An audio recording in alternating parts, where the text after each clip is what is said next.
పరిస్థితి చూడొచ్చు. బీఆర్ఎస్ పార్టీకి సంబంధించిన నేతలు ఇక్కడ కనబడుతున్నారు కదా, ఏమని చెప్పి వీళ్ళందరూ మనందరం కూడా చూడాల్సిన ఒక ప్రత్యేకమైన అంశం ఉన్నది.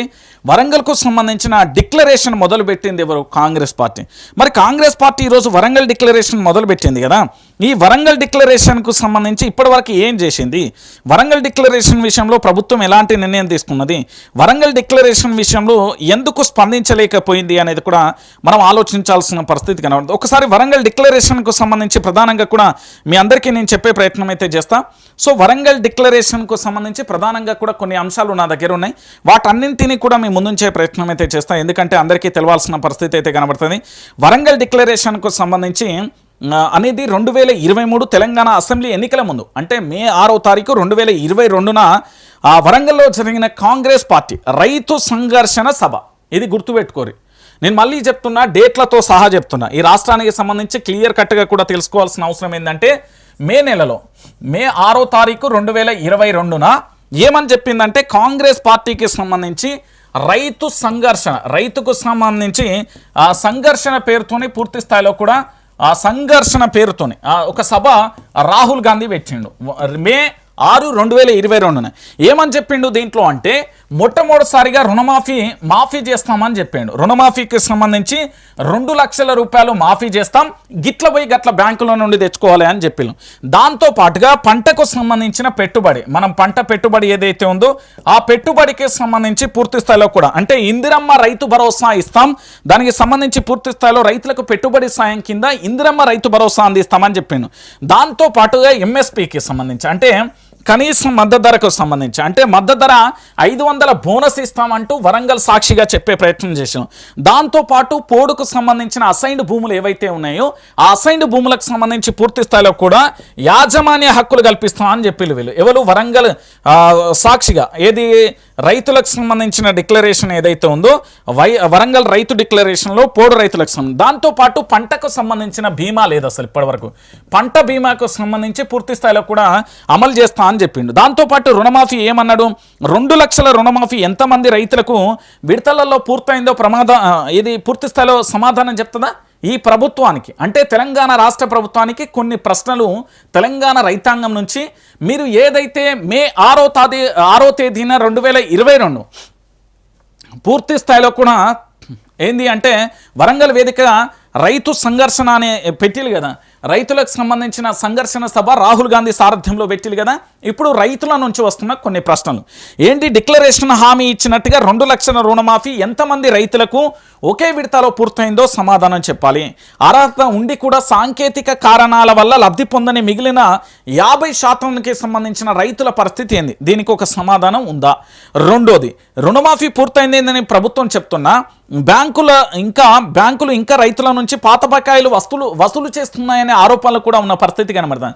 దీని గురించి తెలంగాణ రాష్ట్ర ప్రభుత్వం, కాంగ్రెస్ ముఖ్యమంత్రి యనమల రేవంత్ రెడ్డి సమాధానం చెప్తాడా? ఇంకోటి, రైతు భరోసా వరంగల్ డిక్లరేషన్లో ఎకరానికి ఏడాదికి 15,000 రూపాయలు ఇస్తామని ఏది హామీ ఇచ్చి ఇప్పుడు దాన్ని 12,000 రూపాయలకు ఎందుకు తగ్గించారు? మిగతా 3,000 రూపాయలు ఎక్కడ పోయినాయి? ఇంకోటి, కౌలు రైతులు, అంటే కౌలు రైతులు, భూమి లేని రైతులు, వ్యవసాయ కూలీలకు ఏటా కూడా 12,000 రూపాయల హామీ ఇస్తామని అమలు ఎప్పుడు అవుతుంది? వాళ్ళకు హామీ ఇచ్చారు కదా, 12,000 రూపాయలు ఎప్పుడు ఇస్తారు? ఈ హామీకి సంబంధించి ఎట్లా ప్రారంభమవుతుంది? వారికి గుర్తింపు కార్డులు ఇచ్చే ప్రక్రియ ఎక్కడ ఉన్నది? దీనికి ఏమన్నా సమాధానం చెప్తారా? ఇక వరికి సంబంధించి క్వింటాళ్ల సన్నవడ్లకు 500 రూపాయల బోనస్ ఇస్తామని కేంద్రం వద్దన్న సాకుతోని బోనస్ను వచ్చే సీజన్ నుంచి నిలిపివేసే ఆలోచనలో ఉన్నారు.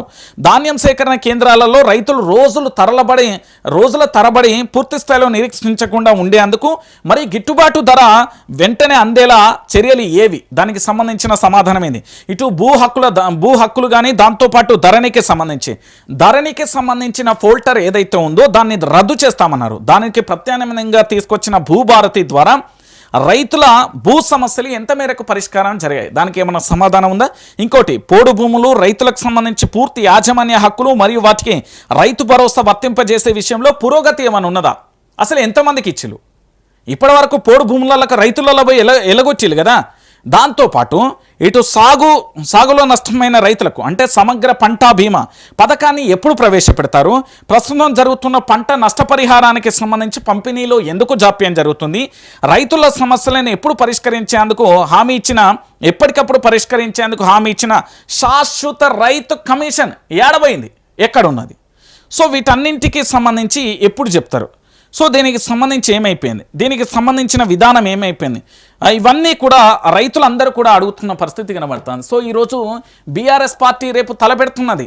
మీరు ఇచ్చిన మే 6వ తారీఖు 2022 రైతు డిక్లరేషన్ ఏదైతే ఉందో చెంపపెట్టు లాంటి ఉద్యమంతో కేటీఆర్ సారథ్యంలో BRS party working president KTR సారథ్యంలో వరంగల్ రైతు డిక్లరేషన్కు సంబంధించి ఏదైతే కాంగ్రెస్ పార్టీ సభ పెట్టిందో ఎగ్జాక్ట్గా 22 అంటే 23, 24, 25, 26 కరెక్ట్గా పూర్తి స్థాయిలో కూడా మళ్ళీ ఇప్పుడు 2020 నుంచి 22 వరకు 25 వరకు 26 వరకు సమయం ఇచ్చిండ్రు. సో దాని మీద పూర్తి స్థాయిలో పోరాటం చేయడానికి రంగం సిద్ధం చేసింది బీఆర్ఎస్కు సంబంధించి రేపు వరంగల్లో రైతు డిక్లరేషన్కు సంబంధించిన హామీ ఏమైంది అంటూ రేపు ఉదయం వరంగల్కు సంబంధించి కేటీఆర్ సారథ్యంలో బీఆర్ఎస్ వర్కింగ్ ప్రెసిడెంట్ సారథ్యంలో నేను అడిగిన ప్రశ్నలని కూడా అక్కడ సంధించబోతున్నారు. ఏముంటుంది రైతులకు సంబంధించి, ఎట్లా జరుగుతుంది, ఏం కథ అనేది చూస్తాం. ధాన్యం కొనుగోలుకు సంబంధించి కొనుగోలు చేయకుండా రోజుల తరబడి అక్కడ రైతులు ఉండడం వల్ల అకాల వర్షాలు కానీ పిడుగుల వల్ల కానీ ఇబ్బంది పడుతున్నారు రైతులు. ఇంకొక విషయం ఏంటంటే దాంతోపాటు ఎండ దెబ్బ దాదాపుగా 48, 43, 52 డిగ్రీల ఎండతోని సతమతమవుతూ ప్రాణాలు కోల్పోతున్నారు. సో వీళ్ళందరికీ సమాధానం ఏం చెప్తుంది అంటే దీని వరకు ఇప్పటి వరకు కూడా ఒక సమాధానం లేని పరిస్థితి కనబడుతుంది. సో ఏమైపోయింది, ఏం జరుగుతుంది అనేది ఇప్పటి వరకు కూడా చెప్పుకునే పరిస్థితి కనబడదు. సో నేనేమంటున్నా అంటే తెలంగాణ రాష్ట్ర వ్యాప్తంగా కూడా ఈ అంశానికి సంబంధించి పూర్తి స్థాయిలో కూడా మీరందరూ కూడా ఆలోచించాల్సిన విషయం ఏంటంటే రైతు డిక్లరేషన్కు సంబంధించి పూర్తి స్థాయిలో ఏం జరుగుతుంది, రైతు డిక్లరేషన్కు సంబంధించి వరంగల్లో భారీ బహిరంగ సభ ఉండబోతుంది, దాని విషయంలో ఎలా ఉండబోతుంది ఏంటి అనేది కూడా మనం చూస్తున్నాం.